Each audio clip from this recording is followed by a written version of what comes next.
أعوذ بالله من الشيطان الرجيم بسم الله الرحمن الرحيم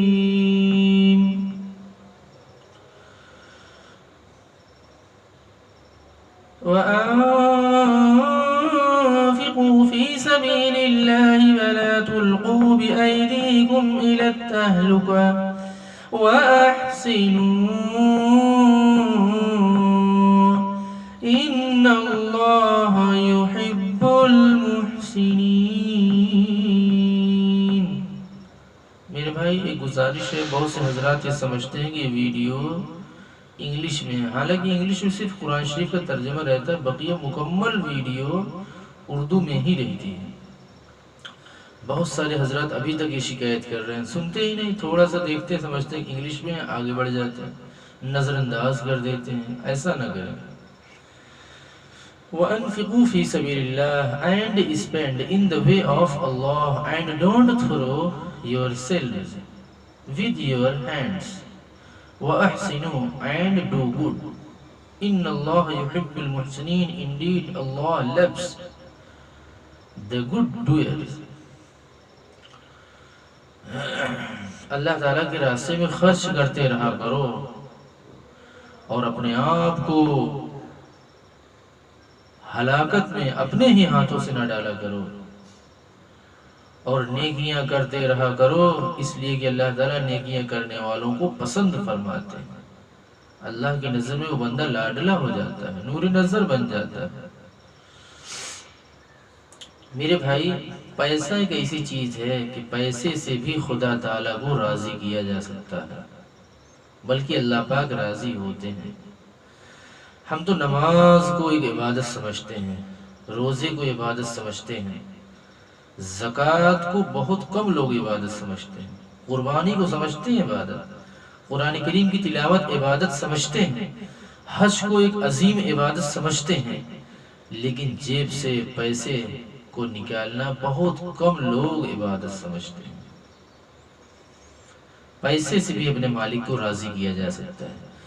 بعض دفعہ اللہ تعالیٰ اپنے بندے کے حق میں کوئی عجیب فیصلہ فرما دیتے ہیں،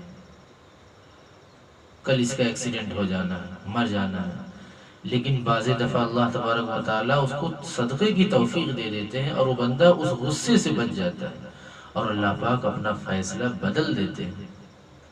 خدا تعالیٰ فیصلہ دو طرح نافذ کرے، ایک فیصلہ وہ ہوتا ہے جو اللہ تعالیٰ مارکر سے لکھ دیتے ہیں، اس کو کوئی مٹا نہیں سکتا، وہی ہوگا نہیں، لیکن کچھ فیصلہ ایسا بھی ہوتا ہے اللہ پاک چاک سے لکھتے ہیں، کوئی صدقہ کر دیتا ہے اللہ تعالیٰ اس کے حق میں فیصلہ بدل دیتے ہیں۔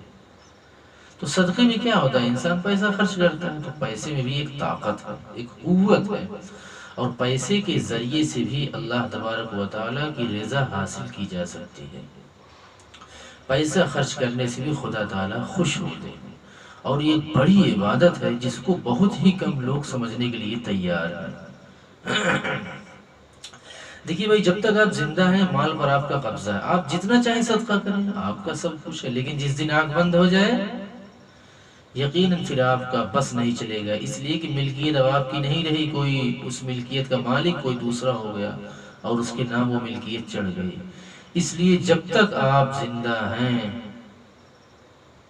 تب تک آپ کا حق ہے، اختیار ہے، جتنا چاہیں صدقہ کریں، خیرہ کریں، زکوٰۃ نکال کر اللہ کو راضی کر لیں، لیکن جس دن آپ کی روح پرواز کر جائے گی آپ کی ملکیت پھر چھین جائے گی۔ اس لیے اللہ تبارک و تعالیٰ فرماتے ہیں کہ پیسے خرچ کر کے بھی مجھ سے میرے قریبی بندے بن جایا کرو۔ بہت سے آدمی ہیں زکوٰۃ نکالتے ہیں، سمجھتے ہیں مصیبت اب دور ہو جائے گی۔ زکوٰۃ نکالنے سے یقیناً ہمارا مال پاک ہو جاتا ہے، لیکن زکوٰۃ جب نکالے تو رضائے الہی کے لیے نکالے، اللہ کو خوش کرنے کے لیے، مصیبت دور کرنے کی نیت سے نہیں۔ صدقے ہیں مصیبت دور کرنے کی نیت سے، دفع بلا کی نیت سے آدمی نکالے، لیکن زکوٰۃ تو محض رضائے الہی ہی کے لیے نکالنا چاہیے۔ بہت سے آدمی یہ سمجھتے ہیں کہ زکوٰۃ ضروری نہیں ہے، فطرہ ضروری ہے، فطرہ وہ ضرور نکالتے ہیں لیکن زکوٰۃ نہیں نکالتے۔ میرے بھائی، اگر آپ زکوٰۃ نہیں نکال رہے ہیں تو اللہ کے عذاب سے نہیں بچ پائیں گے، اس لیے کہ زکوٰۃ فرض معین ہے۔ جو صاحب نصاب ہو۔ اس لیے میرے بھائی زکوٰۃ نکالنے کا مکمل اہتمام کریں۔ بغیر زکوٰۃ کے اللہ کے عذاب سے، مصیبت سے آپ نہیں بچ پائیں گے۔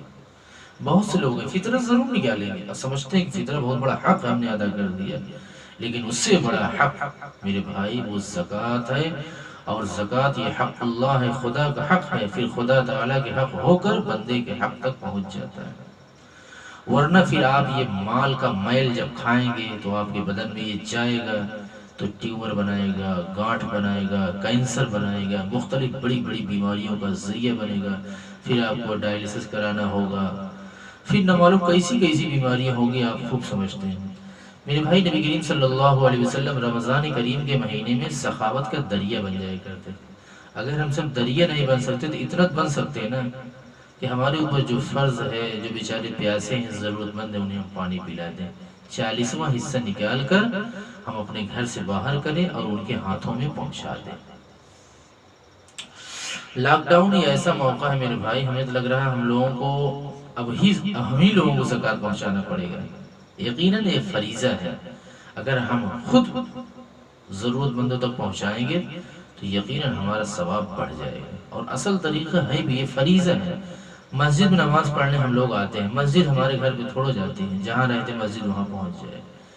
یہی حال ہے زکوٰۃ، اگر ہم خود لے کے پہنچیں گے تب تو آپ سمجھ لیجئے اللہ تعالیٰ بے شمار آپ کو ثواب دیں گے۔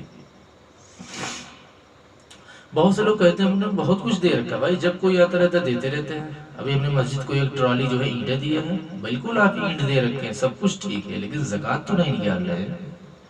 مسجد میں دینا الگ چیز ہے، فطرہ ایک الگ چیز ہے، کسی کی مدد کرنا الگ چیز ہے، شادی بیاہ میں دینا ایک الگ چیز ہے، لیکن اگر آپ زکوٰۃ اصول کے مطابق، شریعت کے مطابق نہیں نکال رہے ہیں تو اللہ کے عذاب سے آپ نہیں بچ پائیں گے۔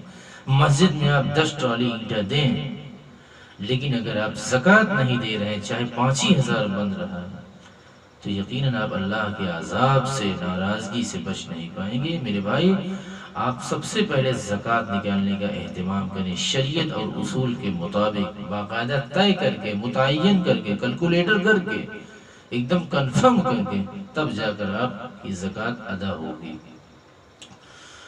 اسلام میں زکوٰۃ ہے میرے بھائی، ٹیکس نہیں ہے، اس کو عبادت سمجھیں، رضائے الہی کا ذریعہ سمجھیں۔ ٹیکس جو ہے ایک جبری چیز ہوتی ہے، اسلامی حکومت میں ٹیکس نہیں تھی۔ نبی کریم صلی اللہ علیہ وسلم کی 10 سالہ مکی زندگی کے علاوہ جو 10 سالہ مدنی زندگی ہے، اس میں اگر آپ غور کریں گے تو 10 سال تک نبی کریم صلی اللہ علیہ وسلم نے کسی صحابی سے اپنی حکومت میں ٹیکس نہیں لیے، زکوٰۃ لیتے تھے۔ حضرت ابو بکر صدیق کا زمانہ 2 سال رہا، زکوٰۃ لیے۔ عمر فاروق کا 10 سال دور حکومت رہا، زکوٰۃ سے اس تمام ضروریات پوری ہوتی تھی۔ عثمان ابن عفان کا 12 سال تقریباً، ان کا بھی یہی حال تھا، زکوٰۃ، ٹیکس نہیں۔ حضرت علی کے 4 سال تقریباً کم و بیش۔ پھر حضرت حسن کا دور آیا، حضرت حسن کے دور میں بھی یہی معاملہ رہا۔ پھر اس کے بعد 6 مہینہ، پھر اس کے بعد حضرت امیر معاویہ کا 20 سال، پھر اس کے بعد یزید کا، عمر ابن عبدالعزیز کا۔ اسلامی حکومت، میرے بھائی اسلام کو ہی ضرورت ہے، آج دنیا جو پریشان ہے اس کو خالص اسلام کی ضرورت ہے۔ نبی کریم صلی اللہ علیہ وسلم 86 جنگیں لڑی ہیں، لیکن سب زکوٰۃ سے ہی مکمل ہوتی تھی، تمام ضروریات۔ اس لیے میرے بھائی زکوٰۃ ضرور نکالیں۔ زکوٰۃ ایک مستقل عبادت ہے، جیسے قرآن پڑھنا عبادت ہے، ایسے ہی زکوٰۃ نکالنا ایک عبادت ہے۔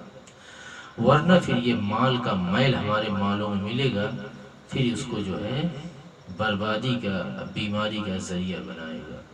اللہ تبارک و تعالی ہمیں اور آپ کو توفیق عمل دے۔